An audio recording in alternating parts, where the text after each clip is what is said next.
সাদিক কাইম কথা বলতেছে, এইদিকে পুলিশ, এইদিকে স্বরাষ্ট্র উপদেষ্টা। কথা বোঝেন, স্বরাষ্ট্র উপদেষ্টার ঘাড় ওনার ঘাড় একসাথে লাগতেছে। ওখানে বাঘের বাচ্চা সাদিক কাইম বলতেছে, আমরা এই স্বরাষ্ট্র উপদেষ্টার পদত্যাগ চাই। আপনি আমি হলে বলতে পারতাম, বাঘের বাচ্চা সব জায়গায় বাঘের মতো হুঙ্কার দেয়। কথা বল না কেন?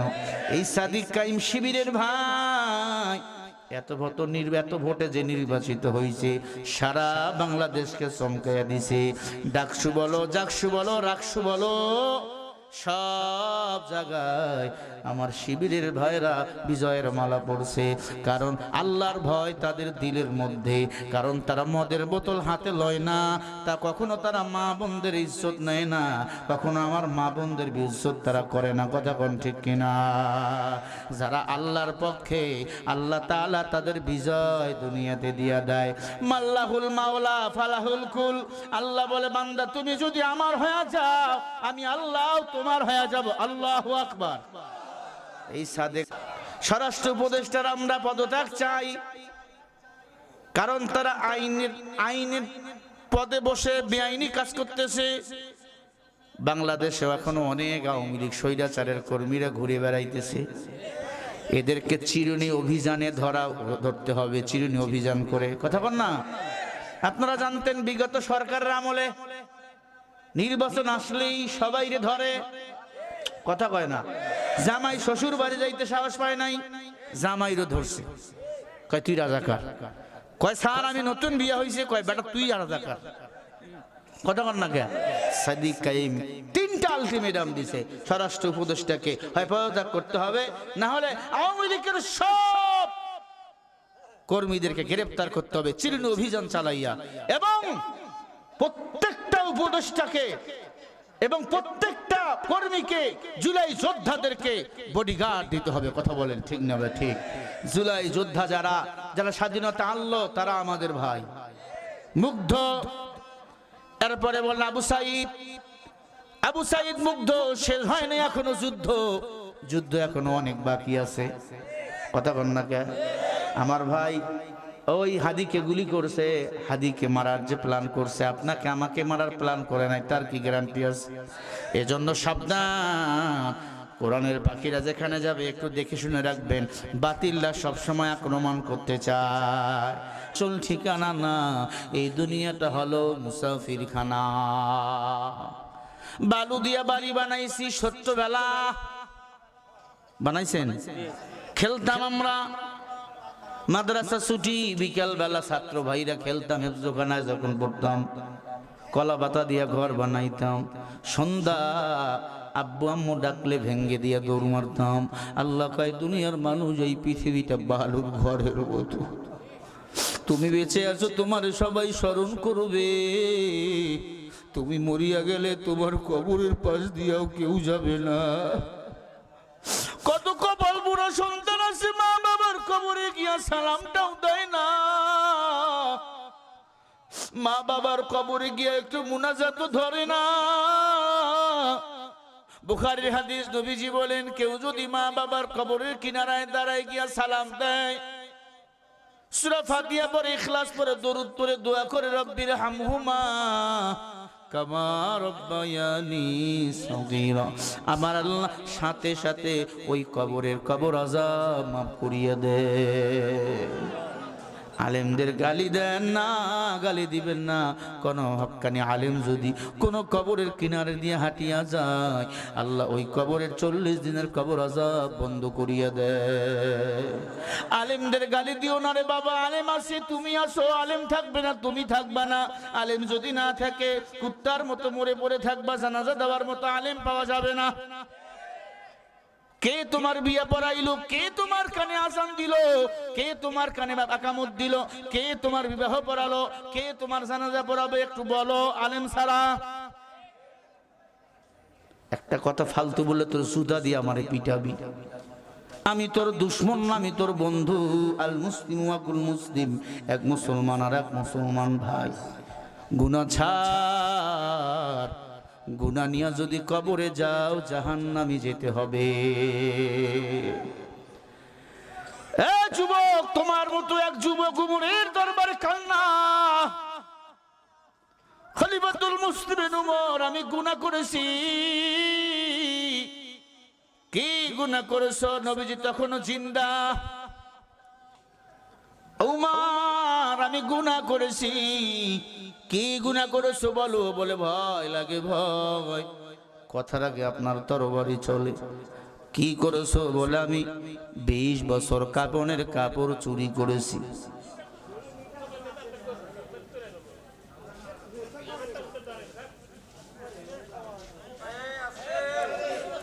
আপনাদের কোন সমস্যা? বাইরে কেউ কথা বলবেন না ভাই।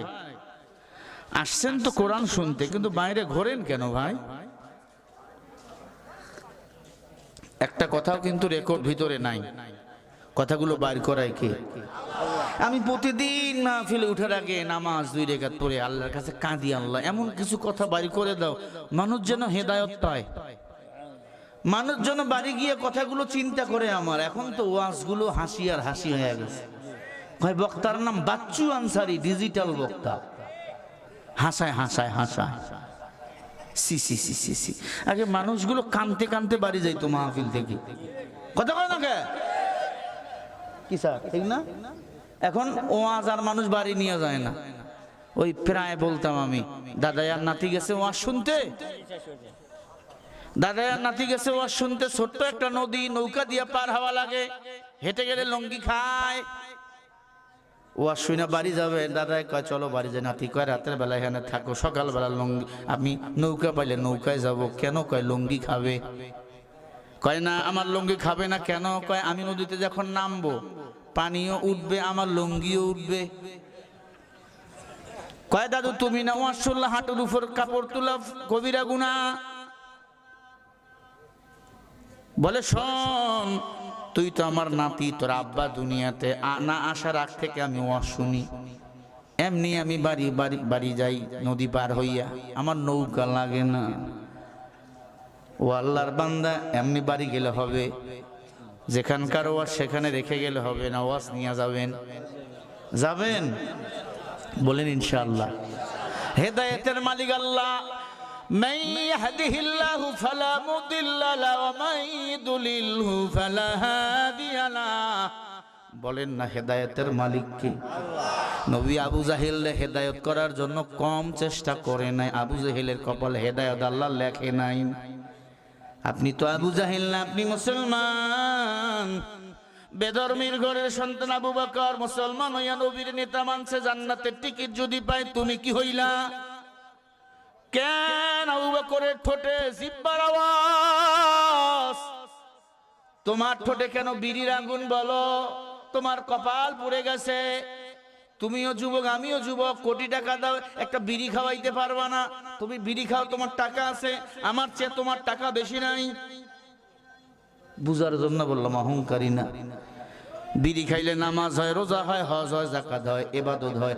একটা দলিল দে, আমিও খাবো বিদেশিটা, তুমি খাও দেশিটা, আমি খাবো বিদেশিটা। কপাল মন্দ। মুরব্বীদেরও মানে না, মুরব্বীর সামনে বিড়িতে আগুন লাগায়। আছে না নাই? কিছুদিন পরে ছেলে বলবে আব্বা আগুন দাও, বিড়ি খামু। কি না শুরু হয়ে গেছে? হ্যাঁ, এ দুনিয়া সারিয়া কোথায় যাবি ভাগিয়া, এ দুনিয়া সারিয়া কোথায় যাবি ভাগিয়া, মরণ তোমায় লইবে ঘিরে যতই করো বাহানা, মরণ তোমায় লইবে ঘিরে যতই করো বাহানা। চিন্তা করে দেখো না কবরে কি যাইবা না, যে কবরে আল্লাহ সারা বন্ধু কেহ থাকবে না, অবশেষের ঠিকানা শুধুই মাটির বিছানা। দিলে ভরা অহংকার, ও যুবক আমি তোমাদের বলছি, দিলে ভরা অহংকার, চেনো না আজ খোদার ঘর, নামাজের লাগিয়া কি তোর একটু মায়া লাগে না, নামাজের লাগিয়া কি তোর মোটো মায়া লাগে না। চিন্তা করে দেখো না কবরে কে যাইবা না, যে কবরে আল্লাহ সারা বন্ধু কেহ থাকবে না, অবশেষের ঠিকানা শুধুই মাটির বিছানা, অবশেষের ঠিকানা শুধুই মাটির বিছানা। বিছানা, অবশেষের ঠিকানা শুধুই মাটির বিছানা। আল্লাহর বান্দা বিশাল বড় আইনজীবী, টাকার অভাব নাই। উনি মারা গেলে ওনার জন্য কবরটা 5 হাত হবে। হ্যাঁ, টপ লেভেলের গরিব রিকশাওয়ালা, উনি মারা গেলে ওনার কবরটা একটু ছোট হবে, 3 হাত না 3.5 হাত। কি ব্যাপার? যার সিস্টেমটা কন্ট্রোল করেছেন আমার আল্লাহ। যতই বাহাদুরি করো, কবরে যেতেই হবে, মাস্তানি করা যাবে না।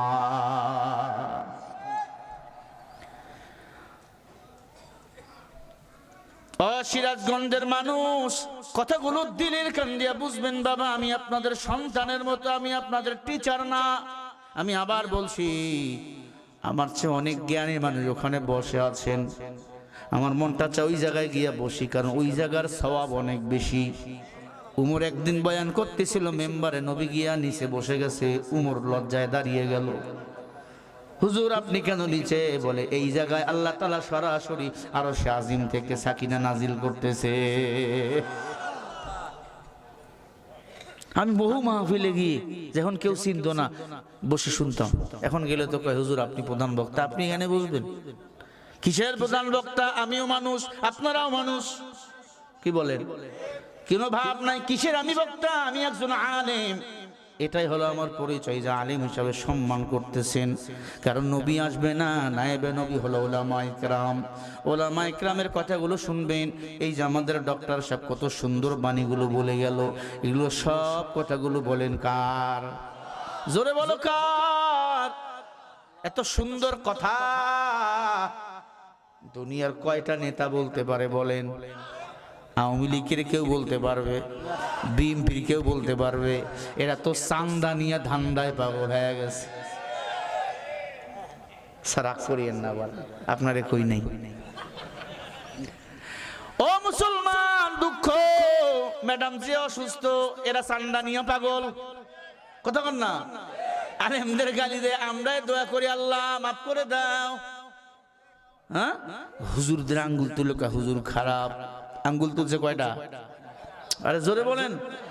3 আঙ্গুল কিন্তু আর দিকে কয় তুই বেশি খারাপ। কি আঙ্গুল তুলছে একটা, তুই খারাপ। 3 আঙ্গুল তো কয় তুই বেশি খারাপ। তুমি বিদেশ থেকে হুজুরদের গালি দাও, একবার নিজের দিক তাকাও।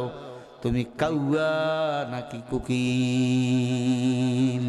কাক কালো কোকিল কালো, কালো মাথার কেশ, এর চেয়ে বেশি কালো মনের হিংসালেশ। নিম তিতা নিন্দা তিতা আরো তিতা খর, এর চেয়ে বেশি তিতা 203-এর ঘর। মেয়ে জাতি কমলতি কিবা মন্ত্র জানে, প্রেমের রশি গলায় দিয়া আস্তে আস্তে টানে। শহরে বাজারে দেখো নারীদের ঢল, পর্দাবিহীন তারা করে ঝলমল। অন্যকে তার দিকে আশেকে বানায়, দেশটা আজি ধ্বংস নারীরে বেপরদায়। সবার মুখে একই আওয়াজ, হায় হায় হায়। ইবলিসের বড় বোন বাংলাদেশে আগমন হয়েছিল নারীর বেশে। এই ঠিকটা সিংহের মতো বলেন, ঠিক কিনা? ইবলিসের বড় বোন বাংলাদেশে আগমন হয়েছিল নারীর বেশে। দলে দলে নিয়া ওরা গলা মিলায়, পার্কে বসিয়া ওরা মেলা মিলায়। দেশটা আজি ধ্বংস নারীরে বেপরদায়। সবার মুখে একই আওয়াজ, হায় হায় হায়। আর কোন নারী স্বাধীনতা আমরা চাই না, আর কোন প্রধানমন্ত্রী নারী আমরা চাই না। আপনাদের এই এলাকার মসজিদ, কেন্দ্রীয় মসজিদে যদি কোনো মেয়ে বলে আমি ইমামতি করব, কি ব্যাপার? হবে না কেন? মেয়েদের পিছনে ইমামতি করে নামাজ পড়া জায়েজ নাই। মেয়েরা আজান দিতে পারবে না, আকামত দিতে পারবে না, ইমামতি করতে পারবে না, ঠিক কিনা? কথা কার? রাসূলের কথা, মিশকাতুল মাসাবির হাদিস। মেয়েরা আজান দিতে পারবে না, আকামত দিতে পারবে না, ইমামতি করতে পারবে না। দেশের প্রধানমন্ত্রী কেমনে সে হয়? এতদিন ছিল আমরা দুলামিয়া, এখন বুঝতে পারছি এই জন্য আমরা ইসলামী দল এখন এক, কোনো দলাদলি নাই, আমরা সবাই এখন এক। আমরা আগামী বাংলাদেশ কোরআন দিয়ে চালাতে চাই। কারা কারা যে আছো দুইটা হাত তুলে দেখা। নারে তাকবীর, একজন তাকবীর দাও না।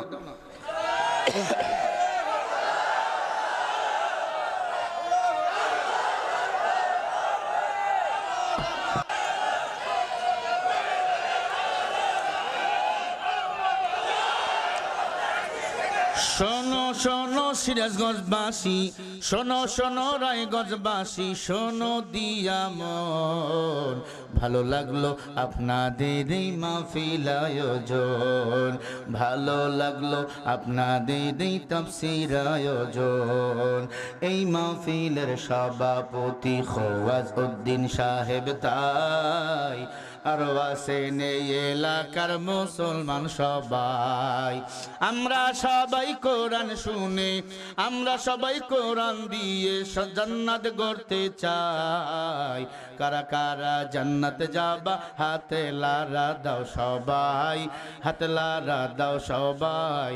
দিন ইসলামের পথে চলবো, আল্লাহু আকবার বলো সবাই।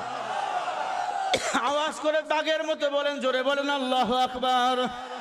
শোনো শোনো ডুমুরিয়াবাসী, শোনো শোনো রায়গঞ্জবাসী, শোনো শোনো সিরাজগঞ্জবাসী, শোনো দিয়া মন, ভালো লাগলো আপনাদের এই তাফসীর আয়োজন, ভালো লাগলো আপনাদের এই তাফসীর আয়োজন। এই মাহফিলের সভাপতি দেখছেন গো সবাই, আরো আছেন প্রধান মেহমান বইলা গেছে তাই, আরো আছেন এই এলাকার নারী পুরুষ সবাই। আমরা সবাই আল্লাহর গোলাম, জান্নাত যেতে চাই। কারা কারা জান্নাত যাবা, কারা কারা জান্নাত যাবা, হাতে লারা দাও সবাই, হাতে লারা দাও সবাই, হাতে লারা দাও সবাই।